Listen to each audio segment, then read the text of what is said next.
Todo mundo já percebeu que a internet transformou a nossa noção de exposição. Algumas pessoas compartilham quase nada, enquanto outras compartilham até quantas vezes elas vão no banheiro. Ao mesmo tempo, parece que se tu não posta, tu não viveu aquela experiência, ou que tu não existe. Quantas vezes eu já fui atrás de uma pessoa X porque ela nunca mais postou nada, eu fiquei, gente, essa pessoa desapareceu. E um exemplo clássico que eu não tenho como não mencionar é a Virgínia. Ela expõe absolutamente tudo há anos. Rotina, filhos, bastidores, momentos íntimos. A vida dela virou um reality show e eu vejo que isso tá sendo até uma tendência, até por causa dela. E beleza, deu certo, é um modelo que funciona pra ela, isso é inegável. Só que por outro lado, tem personalidades como Bruna Marquezine, Shawn Mendes, que são personalidades públicas extremamente reservadas, que não precisam abrir cada detalhe da vida pessoal. Parece que o Shawn Mendes, ele escreve músicas sobre a vida amorosa dele, mas no geral a gente não sabe de mais nada. Eles aparecem pouco, mas continuam sendo uma das pessoas mais influentes atualmente e relevantes, né, das suas indústrias. E com relevante também eu digo assim, de uma imagem intacta, sabe? Não é uma imagem manchada por alguma coisa. E aí fica a pulga atrás da orelha, né, de qual o verdadeiro preço de se expor tanto assim? Sendo que a gente tem esses exemplos que eu comentei que se provam, assim, no seu trabalho, sem precisar disso. E beleza, eu entendo que no caso da Virgínia, por exemplo, a exposição trouxe o império dela, ponto, assim, ela só tem o que ela tem hoje, por esse modelo que ela encontrou, que funciona pra ela. Porém, o que me intriga nesse assunto é a exposição que vai além dos influenciadores. Pessoas como eu e você que cada vez mais estão se expondo mais e mais nas redes, às vezes sem nem ter vontade de ser criador de conteúdo, só porque virou o novo normal, sabe? E aí eu te pergunto, por quê? Pra quem que a gente faz isso? Pra quê? Qual é o objetivo? É claro, como todos os assuntos que eu trago aqui pra gente debater, ele tem opiniões ali que são, né, todo mundo já sabe. E é óbvio que o ponto principal disso é a busca por validação, isso é um fato. E sabemos também que essa busca por validação, ela é extremamente viciante. Uma busca que literalmente nunca acaba, porque nada nunca é suficiente. Isso é algo complexo que, às vezes, a gente não tá esperando nenhuma curtida, nenhum comentário, nem nada nesse sentido. A gente só posta aquilo parece que quando tu posta, tu automaticamente se valida, sabe? Valida aquela situação, aquele momento, enfim. Parece que só o fato de tu ter certeza que alguém vai ver já te... saiu esse peso das minhas costas, sabe? E aí a gente começa a ter essa dependência bizarra e inconsciente mesmo. É literalmente querer que o outro confirme a nossa existência. Nossa, é uma coisa que eu fazia muito, principalmente na minha adolescência. Não sei se com vocês é a mesma coisa. Quando uma pessoa postava o aniversário dos seus pais e tal, especificamente dos seus pais, família, enfim, eu começava a me questionar. Meu Deus, eu nunca postei parabéns pros meus pais? Como assim? Nossa, que esquisita. E inconscientemente eu começava a pensar, meu Deus, será que as pessoas acham que eu não amo meus pais só porque eu não tô postando um story fofinho, cheio de fotos? Ou, nossa, quando tu quer postar e tu não tem foto com aquela pessoa, tu fica, meu Deus, que crime. E aí, nesse meu caso, por exemplo, eu preciso postar todo ano um textinho pros meus pais, não sei o que. E aí eu comecei a postar e daí depois de um tempo eu falei, foda-se, por que eu tô fazendo isso? Pra te ver o quão bizarro é isso e quão inconsciente fica. Tu sente aquela urgência de postar de X em X tempos com alguém, alguma foto, alguma coisa, só pra mostrar que tá tudo bem. Mostrar que tu ainda ama aquela pessoa. Quer ver namorado. Quando tu não posta há muito tempo, as pessoas começam... Terminaram. Porque se tu não posta, parece que não existe mais nada. Sabe aquela sensação de... Nossa, eu tenho que encontrar com os meus amigos, porque faz tanto tempo que a gente não se vê. Parece que tu tem que fazer isso pra revalidar aquela amizade. Só que isso também é nas redes sociais. Tipo, tu precisa postar... Não, olha, eu saindo toda semana aqui com o meu namorado ou com os meus amigos, parece que tu tá sempre validando cada passo que tu dá. E enquanto eu escrevi esse roteiro, eu cheguei numa conclusão que eu achei interessante, numa provocação, na verdade, que antigamente a gente tinha os álbuns de foto físico, né? Que ficava guardado em casa só pra você ver e sei lá mais quem que fosse na tua casa. Hoje o nosso álbum é o Instagram. E isso por si só ele não é um problema. A diferença é que o álbum físico ele é feito pra você ver.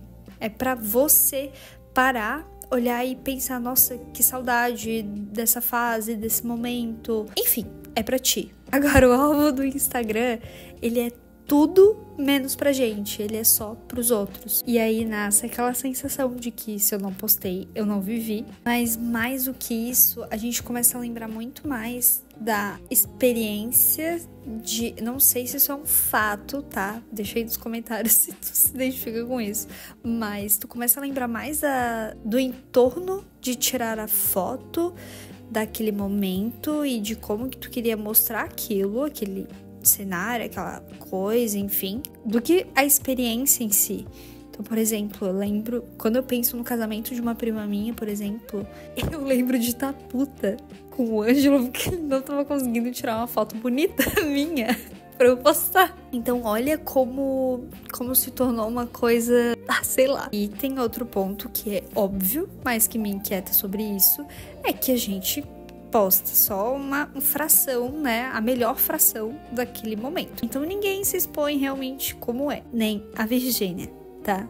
Só lamento te dar essa informação. E aí depois de um tempo de tu se expor daquela forma tantas vezes, o teu perfil vira um teatro.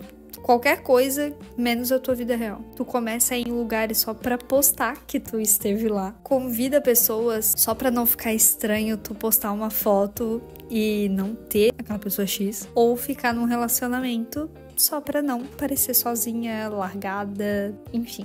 E, obviamente, tem uma hora que bate a crise de identidade, porque é impossível tu ir moldando tanto a tua vida pra ser palatável pros outros que tu cansa. Cara, imagina quem vive disso na internet, que vive de expor a sua vida, o seu dia a dia, pra ganhar dinheiro na internet. Porque se a tua rotina, ela é o teu produto, tu literalmente vira alvo de críticas, naturalmente, e daí tu começa a moldar a tua vida. Porque, né, se a tua vida é o produto e as pessoas estão reclamando desse produto, tu começa a ajustar ele pra ele ser mais aceitável, pra te não perder a tua renda. E imagina tu viver pra sempre dessa forma. Por isso que eu admiro muito Bruna Marquezine, Shawn Mendes e até a Jade Picon, que por mais que ela poste muito da vida dela, do dia a dia, ela expõe bastante da vida dela, relativamente,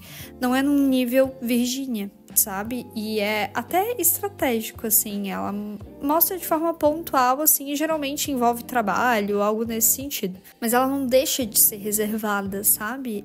Quando ela não quer falar de um assunto, ela não fala, ela se blinda de várias formas. E ela é uma das influencers mais relevantes que a gente tem hoje em dia, né? Dessa nova leva de influenciadores. E ela não precisa expor família, ela não precisa expor namorado, ela não precisa expor irmão, enfim, nada. E essa exposição torna uma pessoa muito mais vulnerável. Porque, como eu falei, quanto mais a tua vida tá online, mais manipulável tu fica. Mas como eu comentei desse pessoal que o produto dela é a sua vida, tu se torna manipulável pelo julgamento social. Porque tu ser visto por alguém nunca vai ser neutro, nem mesmo a da tua própria família. Todo mundo vai ter uma opinião sobre o que tu fez, o que tu falou, a forma que tu andou, sentou, se vestiu.